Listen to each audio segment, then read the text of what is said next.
Hello students, welcome back to the channel Dinesh sir. इस video में हम बात करेंगे यूनिवर्सिटी के फाइनल ईयर के जो स्टूडेंट्स हैं उनको अब क्या करना है, उनके लिए क्या डिसीजन आया है और क्या हो रहा है। ये सारी बातें मैं इस एक ही वीडियो में डिस्कस करूंगा। तो फाइनल ईयर की जो एग्ज़ाम्स है उसको लेके जो सब प्रॉब्लम्स चल रही थी महाराष्ट्र स्टेट के अंदर, वो पहले जो है महाराष्ट्र गवर्नमेंट ने जो अनाउंस कर दिया था कि हम एग्ज़ाम नहीं लेंगे, लेकिन मैटर सुप्रीम कोर्ट में चला गया और स्टेट गवर्नमेंट जब तक सुप्रीम कोर्ट का डिसीजन नहीं आएगा तब तक चुप बैठी हुई थी। सुप्रीम कोर्ट में जैसे कि आप जानते हैं, अगर मैं क्रोनोलॉजी की बात करूं तो 18 अगस्त को जो आर्गूमेंट हुआ था सुप्रीम कोर्ट में 3.5 घंटे सुनवाई चली थी। 28 अगस्त 10 दिन के बाद उनका डिसीजन आया, वो भी यूजीसी के फेवर में आया कि येस बच्चों की एग्ज़ाम लेनी पड़ेगी 30 सितंबर के पहले, और जो स्टेट एग्ज़ाम नहीं ले सकता वो यूजीसी को अप्रोच करेगा। उसके बाद 29 अगस्त से जो हमारी राज्य सरकार है वो सुप्रीम कोर्ट के डिसीजन आने के बाद जो है हरकत में आ गई, और अब जो है स्टेट सेंट्रल गवर्नमेंट और सुप्रीम कोर्ट का जो काम हो चुका था, राज्य सरकार अभी तक इनका वेट करी थी फैसले का। जैसे ही फैसला आया 29 अगस्त को, राज्य सरकार, स्टेट गवर्नमेंट की बात कर रहा हूँ मैं, उदय सामंत जी उच्च व तंत्र शिक्षण मंत्री, इन्होंने अर्जेंट मीटिंग बुलाई और मीटिंग बुलाकर कमेटी बनाई। और उसके बाद जो 29 अगस्त को ही जो मिनिस्ट्री ऑफ होम अफेयर्स है उनका गाइडलाइंस अनलॉक 4.0 आ गया, जिसमें कहा गया कि 30 सितंबर तक स्कूल, कॉलेज और कोचिंग क्लासेस बंद रहेंगे, जिसको मैंने कवर भी किया था चैनल पर। 30 अगस्त को जो जितने भी वाइस चांसलर्स हैं, 13 यूनिवर्सिटी जो महाराष्ट्र की है, उन सभी वाइस चांसलर और इसके साथ ही जो एक्स वाइस चांसलर हैं यूनिवर्सिटीज़ के, उनको भी इनवाइट किया गया था। 11 बजे मीटिंग हुई 30 अगस्त के दिन, ओके, कि एग्ज़ाम पैटर्न कैसा होगा, एग्ज़ाम तो लेना होगा। सभी ने कहा कि हम सुप्रीम कोर्ट के जो डिसीजन है उसका आदर करते हैं। प्राजक्त तानपुरे जी हो गए, उदय सामंत जी हो गए, सभी ने इस बात को कहा ठीक है, अगर आप चाहते तो हम एग्ज़ाम लेंगे। लेकिन उन्होंने ये भी डिक्लेयर किया कि जो एग्ज़ाम है बहुत ही ईजी तरीके से हम लेंगे। लेकिन यहाँ पर जो 29 अगस्त को एमएचए का गाइडलाइंस आ गया अनलॉक 4.0 की 30 सितंबर तक स्कूल कॉलेज नहीं खोले जा सकते, तो कहीं ना कहीं वो भी एक मुद्दा हो चुका है कि एग्ज़ाम में जाके बच्चे अब कैसे देंगे, क्योंकि उनका सेंट्रल गवर्नमेंट का ही गाइडलाइन आ चुका है कि बच्चों को स्कूल कॉलेज में नहीं बुलाना है। अब 31 अगस्त यानी आज जो है इसका जो डिसीजन है, एग्ज़ाम पैटर्न, एग्ज़ाम अगर होने वाली है तो किस तरीके से ली जाए। 30 अगस्त को जो मीटिंग में डिसीजन लिया गया था उसको आज के दिन फाइनल डिसीजन को राज्यपाल के पास भेजना है, सरकार का प्रस्ताव जो है पारित करके सरकार से मंजूरी लेना है। अब इसमें कुछ बातें जो हैं वो कंट्राडिक्टरी हैं। कौन सी बातें हैं? जैसे कि यूजीसी ने सुप्रीम कोर्ट में बोला कि 30 सितंबर के पहले एग्ज़ाम्स होनी ही चाहिए फाइनल ईयर स्टूडेंट्स की, और वहीं पर जो एमएचए की गाइडलाइंस आई कि 30 सितंबर तक कॉलेजेस जो है वो खोले नहीं जा सकते हैं। ओके, तो कहीं ना कहीं आप एग्ज़ाम लेने भी बोल रहे हो और एक बात कर रहे हो कि कॉलेज खोले भी नहीं जाना चाहिए। तो इस बात को हमारे शिक्षा मंत्री जो उदय सामंत जी हैं डिग्री कॉलेजेस के, उन्होंने ट्वीट करके बताया की केंद्र सरकार म्हणते 30 तारखेपर्यंत शाळा व महाविद्यालय लॉकडाऊनमुळे बंद, यूजीसी म्हणते 30 सप्टेंबरपर्यंत परीक्षा घ्या, राज्य सरकारने आणि विद्यार्थ्यांनी नक्की करायचं काय? 30 सप्टेंबरपर्यंत शाळा कॉलेज बंद असतील तर परीक्षा घ्यायचं कशा? तो यहाँ पर राज्य सरकार को एक मुद्दा मिल गया कि हम जैसे ट्रेडिशनल मेथड होता है एग्ज़ाम का, बच्चे क्लासरूम में आते हैं, एग्ज़ाम सेंटर्स पर आते हैं, एग्ज़ाम लिखते हैं 3 घंटे बैठ के, वो नहीं हो पाएगा। एक ये भी मुद्दा मिल गया डायरेक्ट। क्यों? क्योंकि एक तो हमारे यहाँ परिस्थितियाँ ख़राब है महाराष्ट्र राज्य के अंदर, दूसरे की 30 सितंबर तक स्कूल कॉलेज खुलेंगे नहीं तो बच्चों को हम बुला नहीं सकते। तो अब क्या हुआ, इसके साथ ही ये जो मीटिंग हुई आप यहाँ पर देख सकते हो, सारी की सारी मीटिंग जो है ये वीडियो कॉन्फ्रेंसिंग के जरिए हो रही है। प्राजक्त जो तानपुरे जी हैं, ये भी स्टेट मिनिस्टर हैं हमारे एजुकेशन के, उन्होंने ये ट्वीट करके बताया था कि किस तरह से मीटिंग हुई।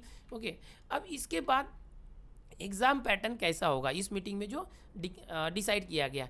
जैसे कि आपने देखा कि एमएचए की गाइडलाइन से 30 सितंबर तक स्कूल कॉलेज बंद रहेंगे। दूसरी बात की यूजीसी ने कहा कि 30 सितंबर तक एग्ज़ाम लेना है। तो ये दोनों बातें सेंट्रल गवर्नमेंट की तरफ से आई हैं। तो अगर यूजीसी के कहने पर एग्ज़ाम ली भी जाए तो सेंट्रल गवर्नमेंट के कहने से हम कॉलेज में बुला के एग्ज़ाम नहीं ले सकते। तो कौन कौन से ऑप्शन बचते हैं स्टेट गवर्नमेंट के पास? तो एक जो निकल कर आया है मीटिंग से कि ओपन बुक एग्ज़ाम ली जा सकती है। दूसरा, असाइनमेंट बेसिस एग्ज़ाम दे सकते हैं कि जो कॉलेजेस है या यूनिवर्सिटी है असाइनमेंट प्रोवाइड कर सकती है बच्चों को। और प्रोजेक्ट बेस्ड एग्ज़ाम हो सकता है, कोई प्रोजेक्ट दिया जा सकता है साथ में, या तो मल्टीपल चॉइस क्वेश्चन जो होता है बहुपर्यायी प्रश्न, ऐसे प्रश्न दिए जा सकते हैं और इस तरीके से एग्ज़ाम ली जा सकती है। लेकिन एक बात याद रखो, ये जो एग्ज़ाम है ये सेंटर पर बुला कर ली जाएगी क्या? तो इसको मैंने अभी बताया कि एमएचए की गाइडलाइंस के अनुसार 30 सितंबर तक कॉलेज नहीं खोले जा सकते। और जल्दी से जल्दी जो है राज्य सरकार को ये एग्ज़ाम कराना है, तो इसको अक्टूबर तक भी नहीं लेके जा सकते। तो ये जो है बच्चों को एग्ज़ाम फ्रॉम होम, जैसे वर्क फ्रॉम होता है ना, उस तरीके का एक जो डिसीजन आ सकता है, डिसीजन जो है इनकी मीटिंग में ले लिया गया है। आज जो है 31 अगस्त, आज के दिन ये जो डिसीजन है ये राज्यपाल के पास जाएगा और राज्य सरकार के पास मंजूरी होगी। ऐसा क्यों, इसकी भी बात करेंगे कि जो फाइनल डिसीजन है ये 31 अगस्त को 12 बजे उदय सामंत जी ने कहा था कि हम इस जो रिपोर्ट होगी फाइनल रिपोर्ट उसको, जैसे कि आप जानते हो कि हर एक यूनिवर्सिटी के जो हेड होते हैं वो वाइस चांसलर होते हैं और सारे के सारे वाइस चांसलर का हेड होता है चांसलर, जो कि हमारे महाराष्ट्र राज्य के राज्यपाल है भगत सिंह कोश्यारी जी। तो अभी ये जो रिपोर्ट बनी है इसको पब्लिकली नहीं किया गया है, ओके। और ये जो रिपोर्ट है गवर्नर के पास चला गया है, भेज दिया इन्होंने। अब गवर्नर के साथ इनका डिस्कशन होगा और अप्रूवल की बात की जाएगी। अभी आज ही का न्यूज़पेपर आप लेटेस्ट देख सकते हो, मटा महाराष्ट्र टाइम्स, इसमें क्या दिया है कि पदवी परीक्षा वस्तुनिष्ठ क्वेश्चन मार्क यानी एमसीक्यू। वस्तुनिष्ठ मतलब क्या होता है कि एमसीक्यू तो बहुपर्यायी प्रश्न होता है, वस्तुनिष्ठ मतलब एक एक मार्क वाले जो क्वेश्चन होते हैं वैसे क्वेश्चन हो सकते हैं। गर्दी टाळण्यासाठी कुलगुरू समितीची सूचना, यानी जो वाइस चांसलर की कमिटी बनी थी उनकी सूचना है। यहाँ पर उदय सामंत जी का कोट भी आप देख सकते हैं, अंतिम वर्षाच्या परीक्षा संदर्भात कुलगुरूंनी तयार केलेला हा अहवाल सोमवारी मतलब आज सरकारकडे सादर केला जाणार आहे। हा अहवाल सादर झाल्यानंतर तातडीने राज्यपालांसोबत चर्चा करण्यात येणार आहे। यानी कि जैसे ये सादर हो जाएगा ओके सरकार के पास, तो राज्यपाल के साथ मीटिंग करके इसके ऊपर जो है डिस्कशन निकाला जाएगा और ये प्रस्ताव पारित किया जाएगा।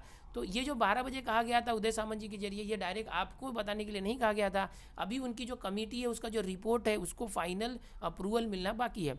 तो राज्यपाल जी के पास जब वो फाइनल अप्रूवल होगा फिर जो राज्य सरकार है उसके ऊपर थप्पा लगाएगी, फिर ये जो पूरा अप्रूवल होगा इसके बेसिस पर एक जीआर रिलीज किया जाएगा आप सभी लोगों के लिए, महाराष्ट्र राज्य का जीआर। और वो जो जीआर होगा गवर्नमेंट रेजोल्यूशन, वो सभी के सभी यूनिवर्सिटीज़ को फॉलो करना होगा, सभी के सभी डिग्री कॉलेजेस को फॉलो करना होगा।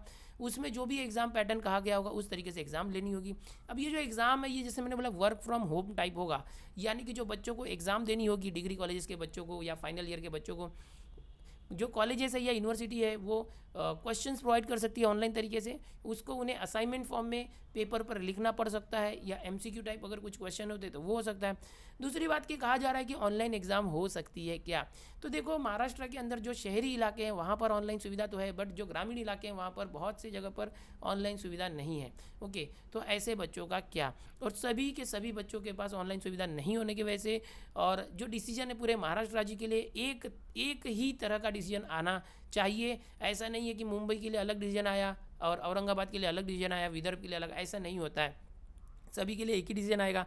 तो इसका ख्याल रखते हुए जो ऑफलाइन एग्ज़ाम्स होंगे बट सेंटर पर बुला के नहीं होंगे, बच्चों को घर से एग्ज़ाम लिखने का जो सुविधा दिया जाएगा। और अगर ऐसे पेपर लिखते हैं बच्चे घर से, असाइनमेंट बेस्ड हो गया या कुछ भी हो गया, तो उसको जमा करने के लिए कलेक्शन सेंटर्स की भी व्यवस्था की जा सकती है। तो देखते हैं इनके अहवाल या तो रिपोर्ट जो है वाइस चांसलर की जो आज राज्यपाल के साथ डिस्कस होने वाला है उसमें क्या निकल कर आता है। जो भी डिसीजन आएगा, जो भी रिपोर्ट आएगी, जीआर आएगा, मैं आप लोगों के सामने लेकर आऊँगा और मैं बताऊँगा कि आप लोगों की जो एग्ज़ाम्स है किस तरीके से होने वाली है। ऐसी ही जानकारियाँ मैं चैनल पर लेकर आते रहता हूँ। चैनल पर पहली बार आए हो तो चैनल को सब्सक्राइब जरूर कर लो। वीडियो पसंद आया तो लाइक करो, अपने दोस्तों में और अपने सारे ग्रुप्स में ज़्यादा से ज़्यादा शेयर करो ताकि सभी को ये सारी बातें पता चले। मिलते हैं नए वीडियो में नई जानकारी के साथ।